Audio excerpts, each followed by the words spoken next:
Mr. President, when the Biden administration ordered the evacuation of families of U.S. diplomats from Ukraine last month due to the increased threats of Russian military action and crime, a Ukrainian official clapped back.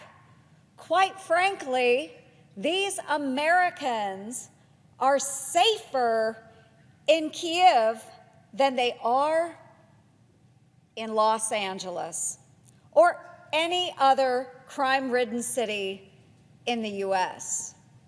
Yes, that's what a Ukrainian official said. And the comment really struck a nerve because it may not be so far from the truth. In fact, an LA Police Department detective says the out-of-control crime in the city is, quote, so violent, we're telling people don't visit because we don't think we can keep you safe right now, end quote. The city was surrendered to criminals by the LA District Attorney on his first day on the job in 2020 when he banned bail and prohibited prosecuting even the most serious crimes like murder and rape to the fullest extent of the law. The consequences of giving get out of jail free cards to criminals shouldn't surprise anyone. Flash mobs of thieves breaking into local businesses are giving new meaning to doorbusters as they ransack city stores like bargain shoppers on Black Friday. Looters are robbing trains like it's the Wild West, making off with millions of dollars worth of merchandise, including pistols and shotguns. A Union Pacific Railroad official says even when apprehended, criminals boast that they will face no serious charges, and within hours, they are let back out on the streets. But most troubling, over the past 2 years, Los Angeles has experienced a shocking 94% increase in homicides. The LA sheriff says it's probably one of the biggest jumps ever. And he lays the blame on the woke policies of both the district attorney and the county board. These senseless acts of violence aren't confined to liberal Los Angeles, and neither is the revolving prison door approach that is allowing career criminals to roam our streets. The U.S. murder rate hit its highest point in a quarter of a century last year. More and more felons are being released across the country as a result of permissive policies being pushed by progressive politicians and lenient district attorneys who view punishment as the real crime.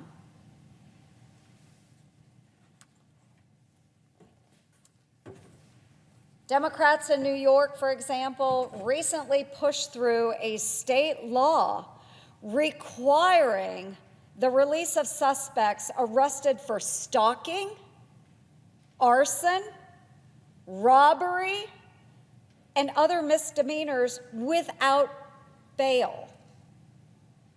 They require the release without bail. And despite the dramatic increases in crime in New York City, a Democrat district attorney released a list of crimes. I'm serious about this, folks. Released a list of crimes on his first day in office that would no longer be prosecuted, including resisting arrest. The DA claims longer sentences don't deter crime or result in greater community safety. But a former New York City police commissioner points out the obvious, that when you say you're not going to prosecute certain crimes, you're sending a strong message to criminals. And it's the wrong message to criminals. He notes, since the penalty was taken away, stealing a car has become a game. As a result, vehicle theft is driving up the city's crime rate, and the New York Post reported just last week that the Big Apple is becoming a live-action version of the game Grand Theft Auto. But the wave of crime that has been unleashed is far more deadly than just stolen property. New York City's murder rate spiked an astounding 47% last year, and the killing spree is continuing into 2022. The latest victims include a teenager who was working at Burger King and 2 young police officers. Refusing to keep dangerous repeat criminals with a history of violence behind bars allows anyone at any time to become the victim of an entirely preventable crime. For example, the low bail set by a Wisconsin district attorney's office last November resulted in the release of a violent criminal with a very long list of charges going back 15 years, including running over a woman with a Ford Escape. Within days of being released, he drove that same SUV into a crowded Christmas parade, injuring more than 60 people and killing 6, including a 5-year-old child and several members of the Dancing Grannies who were entertaining the crowds at that Christmas parade. In a split second, the joy of the season was turned into a gruesome crime scene because a violent, repeat offender was set free. The Democrat district attorney has since admitted the release was, quote, a mistake. Folks, we cannot afford any more of these mistakes by public officials who are putting their personal political agenda ahead of protecting our public. If letting criminals out of jail without bail isn't bad enough, progressive politicians are even, get this, providing perks for perpetrators. The Biden administration, for instance, is allowing illegal immigrants to use arrest warrants as alternate forms of ID at airports to clear security checkpoints and board airplanes. Arrest warrants. Seriously, folks. And some liberal cities like New York and San Francisco have cash for criminals, programs that actually pay prior offenders in the hopes that they won't shoot anyone. Great plan.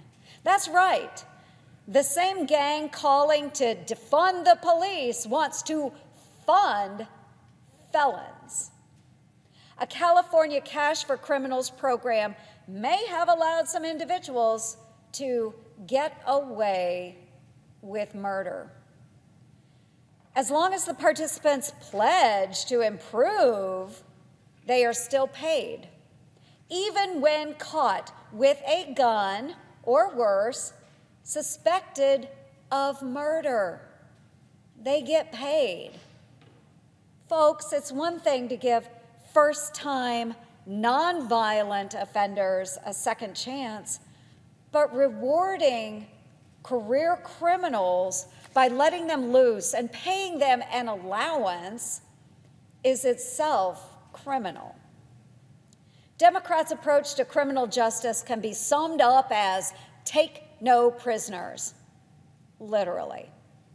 And instead of admitting their approach has backfired, liberals keep looking for excuses and they play the blame game. To address the rise in carjackings in Chicago, for example, progressive politicians proposed banning the video game Grand Theft Auto. Perhaps the real problem is making crime all fun and games with no real-world penalties and only rewards, just like the video game.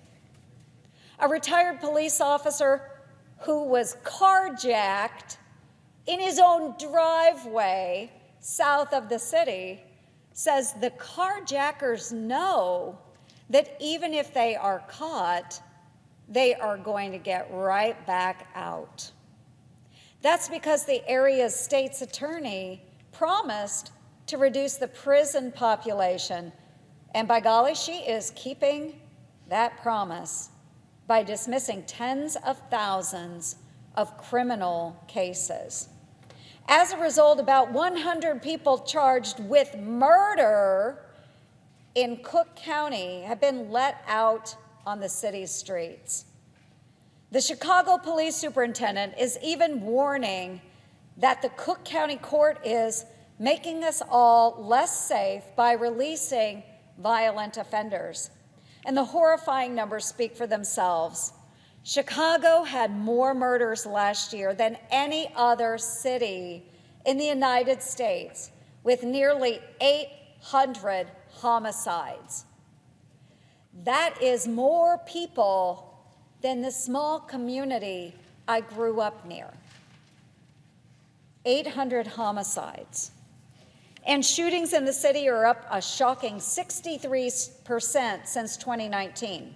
One of the fatal victims was a 7-year-old girl who was gunned down at a McDonald's by a gang member who was allowed out of prison despite being charged with other crimes.